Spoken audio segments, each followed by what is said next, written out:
Welcome everyone to the finals of the Freestyle Chess Grand Slam here happening in Las Vegas. 30 minutes plus 30 seconds increment. We have on our screens Hans Niemann. He's going to take on Levon Aronian in the finals.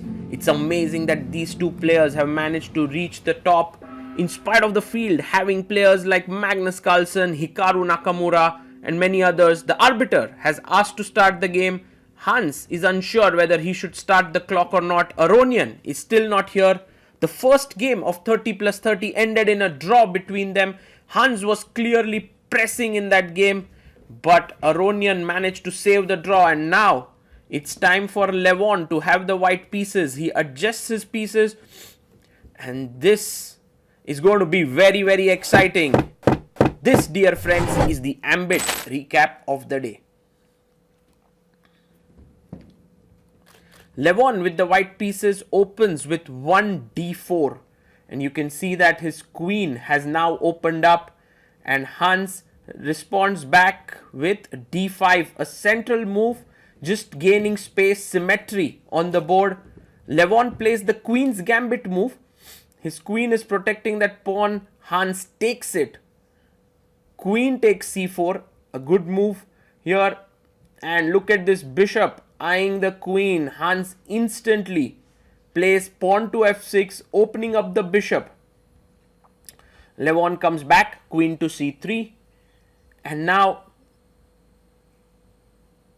Hans decides to open up his own bishop here with pawn to c6. The knight jumps in to the center, a good move by Levon Aronian, and Hans Niemann brings out his knight as well.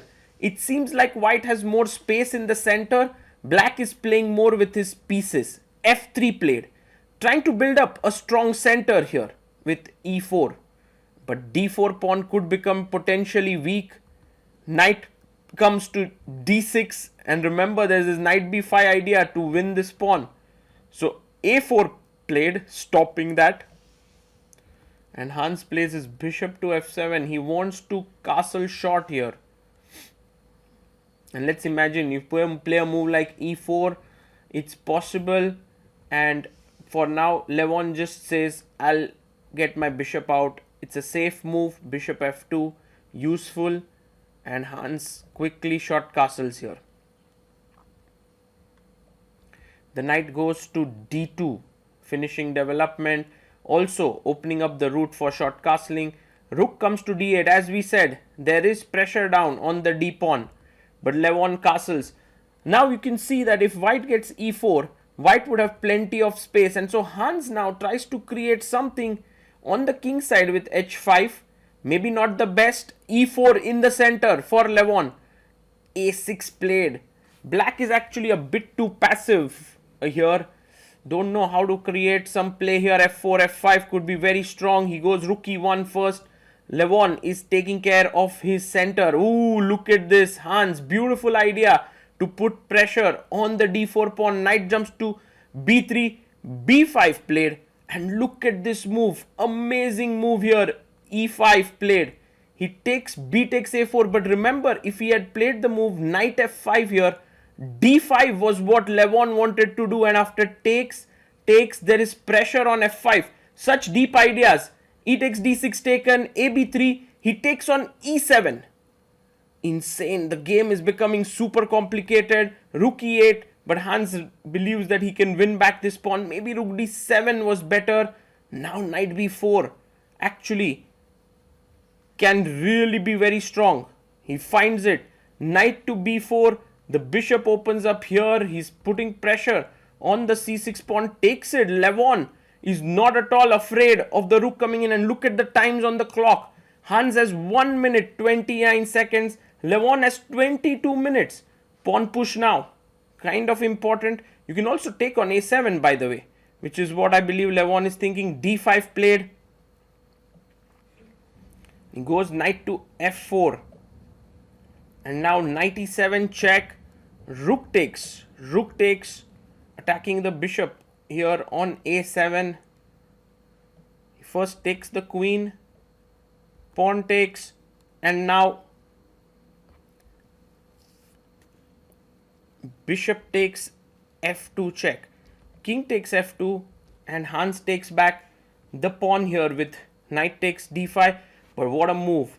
If you take the rook here, then I have simply bishop takes rook. So f5 played here by Hans Niemann, hoping for bishop d5.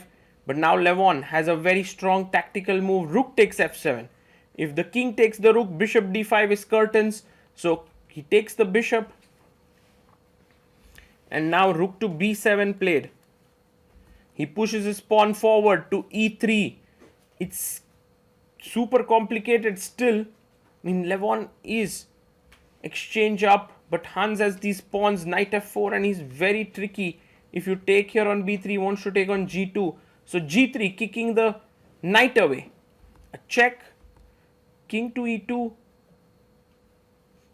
and he plays b2. Rook comes calmly to defend the pawn. 16 minutes for Levon. He's played super quick. Rook d8, defending the knight. And white takes, king takes e3.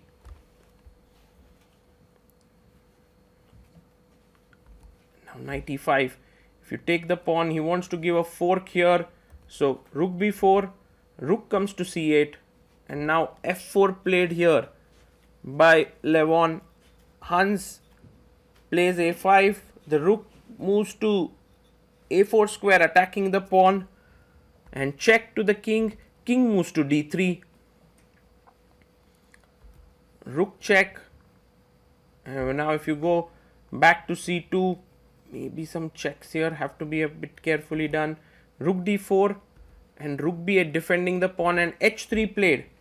With this move, the knight moves away, king goes to c2, b2 would be hanging, and Hans has been outplayed here.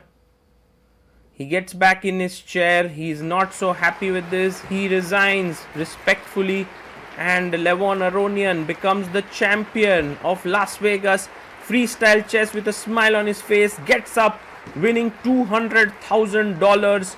Hans Niemann finishes second with $140,000. Let's have a look at that key moment where everything shifted. In this position, where black played the move b5, Levon very quickly pushed his pawn to e5. And this was a very interesting decision by Levon, because Hans took on a4, and after ed, ab, d takes e7, got a great position. If rook to d7 would have been played, now knight b4 wouldn't have been as strong, because there's also pressure on the d4 pawn, and knight d4 would work. But in the game, he went rook e8, and then knight b4 was super strong, and white went on to win the game. I was also thinking that in such a position, after e5, one would be really afraid of this move knight f5, because you have 1, 2, 3 attackers, 4 to be precise, and this could be something which is very important to calculate, because if you make a simple move like knight c5, then already takes is winning a pawn, and if you put your other knight here, hoping that this knight on b3 defends it, there is still the tactic knight takes d4, and if you take with the bishop here, then rook takes d4, knight takes, and bishop c5. So it was all a lot of pressure, but I'm pretty sure that Levon had noticed this beautiful tactical idea d5, which is what makes this game very special, because firstly, if bishop f2, I have knight f2 unleashing an attack on the knight.